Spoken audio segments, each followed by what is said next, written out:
Good morning. Pastor Michelle here with your morning devotion.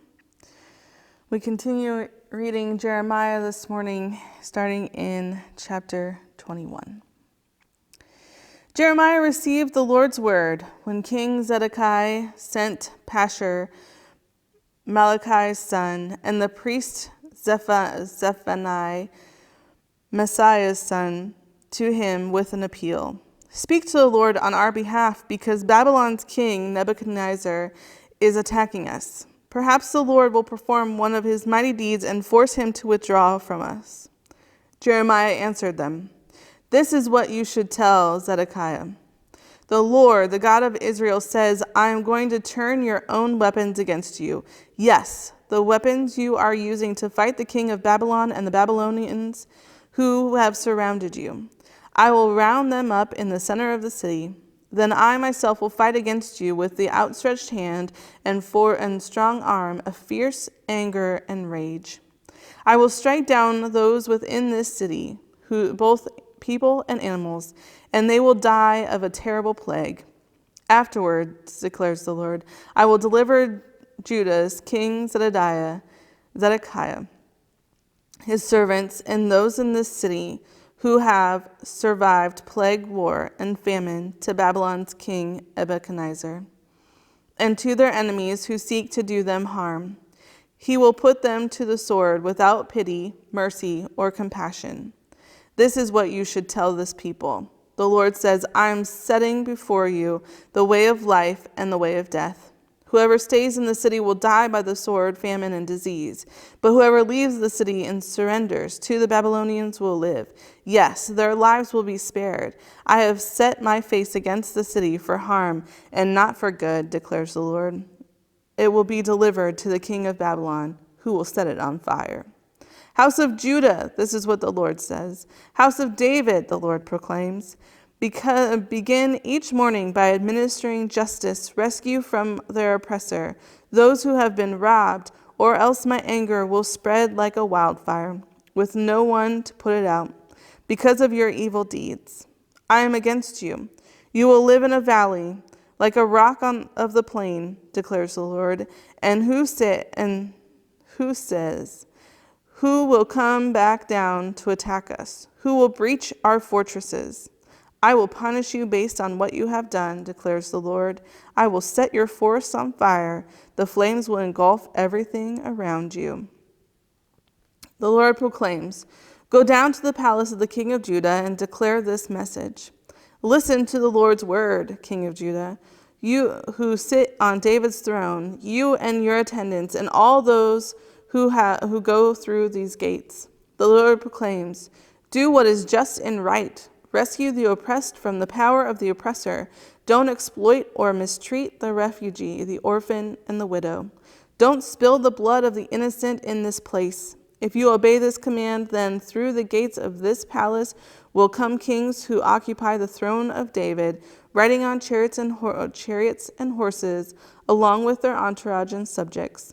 But if you ignore these words, I swear by myself, declares the Lord, that this palace will become a ruin. The Lord proclaims concerning the palace of the king of Judah. Through you are like Gilead to me, like the summit of Lebanon. I will turn you into a desert, uninhabited cities. I will summon destroyers against you, who will use their weapons to cut down your finest cedars and hurl them into the fire. People from many nations will pass by this city and ask each other, Why has the Lord treated the great city like this? And the answer will be, because they abandoned covenant with the Lord their God and worshipped and served other gods. Don't weep or lament for the dead king. Weep instead for the one who has gone away, for he will never return to see his native soil. This is what the Lord says about Shalom, son of King Judah's son of Judah's king Josiah, who succeeded his father Josiah as king, but who is now gone from this place. He will never return. He will die where he's been exiled and never see this land again. How terrible for Joachim, who builds his house with corruption, and his upper chambers with injustice, working his countrymen for nothing, refusing to give them their wages. He says, I'll build myself a grand palace with huge upper chambers, ornate windows, cedar paneling, and rich red decor. This is what makes you a king, having more cedar than anyone else. Didn't your father eat and drink and still do what was just and right? Then it went well for him. He defends the rights of the poor and the needy. Then it went well. Isn't that what it means to know me, declares the Lord? For you set your eyes and heart on nothing but unjust gain. You spill the blood of the innocent. You practice cruelty. You oppress your subjects. Therefore, this is what the Lord says to Jehoiakim, son of Judah's king Josiah. They won't grieve for him saying, my brother, my sister. They won't grieve for him saying, my master, my majesty. They will give him a donkey's burial, dragging him outside the gates of Jerusalem and dumping him there. Go up to Lebanon and cry out. Lift up your voice to Bashan. Cry out for Abram, because all your lovers have been ravished. I spoke to you when you felt safe and secure, and you said, I won't listen.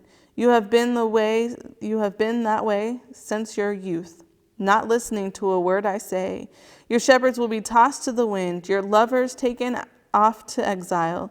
Then you will be embarrassed and humiliated by all your wickedness. You who live in Lebanon, nestled in cedar, who will pity you when you have overcome in pain like that of childbirth? As surely I live, declares the Lord, even if Konah, King Jehoiakim's son from Judah, were a singlet ring on my right hand, I would still remove you from there. I would hand you over to those who seek to kill you, those you dread, even Babylon's king Nebuchadnezzar and his army. I will banish you and your mother who bore you to a land far from your native soil, and there the two of you will die. You will never return to the land you long to go back to. Is this man, Coniah, merely a defiled and broken pottery jar that no one wants?